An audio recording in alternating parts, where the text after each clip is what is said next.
নমস্কার সকলকে, কহনের ইউটিউব চ্যানেলে আপনাদের সকলকে জানাই স্বাগত। আজ আমরা আমাদের আরেকটি নতুন উপস্থাপনা নিয়ে হাজির হয়েছি। আজ আমরা আবৃত্তি করে শোনাব কাজী নজরুল ইসলামের অভিশাপ কবিতাটি। যেদিন আমি হারিয়ে যাব বুঝবে, সেদিন বুঝবে। অস্তপারের সন্ধ্যা তারায় আমার খবর বুঝবে,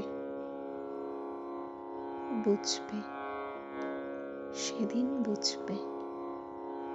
ছবি আমার বুকে বেঁধে পাগল হয়ে কেঁদে কেঁদে ফিরবে মরু কাননগিরি, সাগর আকাশ বাতাস চিরে।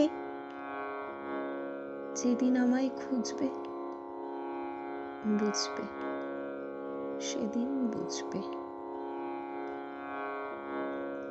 স্বপন ভেঙে নিশুত রাতে জাগবে হঠাৎ চমকে, কাহার যেন চেনা ছোঁয়ায় উঠবে ও বুক চমকে, জাগবে হঠাৎ চমকে। ভাববে বুঝি আমি এসে বসনু বুকের কোণটি ঘেঁষে, ধরতে গিয়ে দেখবে যখন শূন্য শয্যা মিথ্যা স্বপন, বেদনাতে চোখ বুঝবে, বুঝবে, সেদিন বুঝবে।